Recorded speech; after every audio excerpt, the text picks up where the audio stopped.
It's Thursday, October 11th.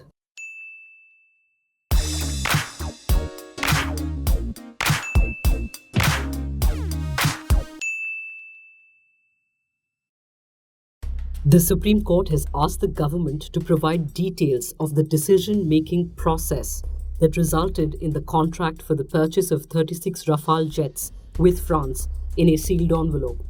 The court clarified that it is not seeking pricing or technical details, but wanted to be satisfied about the legitimacy of the decision-making process. The apex court was hearing two petitions seeking a court-monitored probe into the deal. Attorney General K.K. Venugopal urged the court not to hear the petitions, he characterized as political petitions, part of the bitter fight going on between the ruling and the opposition party. Now, the Rafale deal has been at the center of a political firestorm. The opposition has been alleging cronyism in Anil Ambani's Reliance Defense being picked to partner Rafale manufacturer French company Dassault as the offset partner. This at the cost of India's public sector aerospace and defense unit, Hindustan Aeronautics Limited, HAL. Reliance Defense has no experience in aerospace technology. The government has repeatedly maintained that it was Rafale manufacturer Dassault that picked Anil Ambani's Reliance Defense as its India partner and that the government had nothing to do with the process. Former French President François Hollande's remarks in September, claiming that it was the Indian government that proposed Anil Ambani's Reliance Defense be named the India partner in the Rafale deal, had further queered the pitch.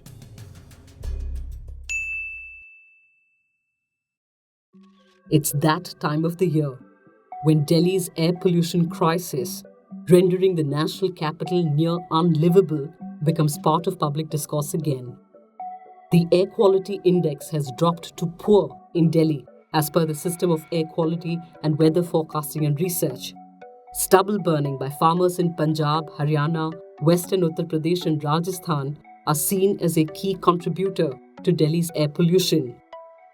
Now, despite a ban on stubble burning and repeated interventions by the National Green Tribunal, stubble burning continues with impunity. Primarily because directions of the NGT to states to implement a comprehensive policy for providing incentives and infrastructural assistance to farmers to stop them from burning crop hasn't worked on the ground. What is stubble burning exactly? Every year, farmers set fire to thousands of acres of farms to get rid of the paddy stalks left behind after the harvest. The activity blankets a large swath of North India in a haze of smog. Satellite images reveal the extent of the haze in the atmosphere weeks into the burning. The National Green Tribunal had banned the practice in 2015, but farmers claim it is the cheapest way to prepare the field for the next crop, which can begin as early as within 15 days.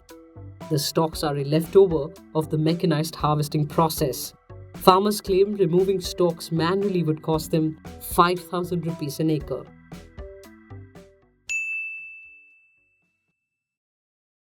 At the time of publishing this report, Cyclone Titli intensified into a very severe cyclonic storm over the Bay of Bengal and is expected to make landfall this morning between Gopalpur in Odisha and Kalingapatnam in Andhra Pradesh.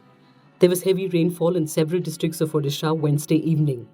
The Odisha government has declared a high alert in all districts. So, how is a cyclone different from a hurricane or a typhoon, and how are they named? It's called a hurricane if it occurs in the Atlantic, a typhoon in the Pacific, and a cyclone in the Indian Ocean. And each time one of these strikes in the North Indian Ocean basin, the Indian Meteorological Department is ready with a name. Now, how does that happen?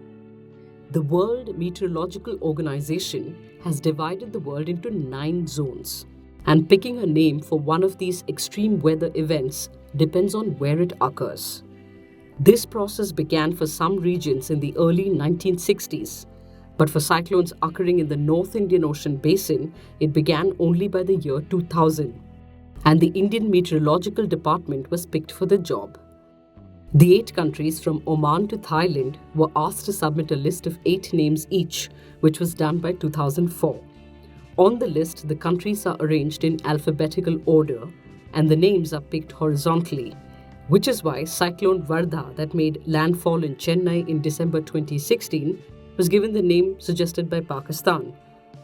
The year 2017 began with Cyclone Maruta, the name suggested by Sri Lanka. Then came Cyclone Mora, named by Thailand. And at the end of that year came Cyclone Oki, named by Bangladesh. And of course, the one that made landfall in Orissa, Titli, is named by Pakistan. This process by the World Meteorological Organization was not free of controversy. In the 1960s, weather bureaus in different parts of the world picked only the names of women. The practice changed over a decade later after much protest by feminist organizations like the National Organization for Women.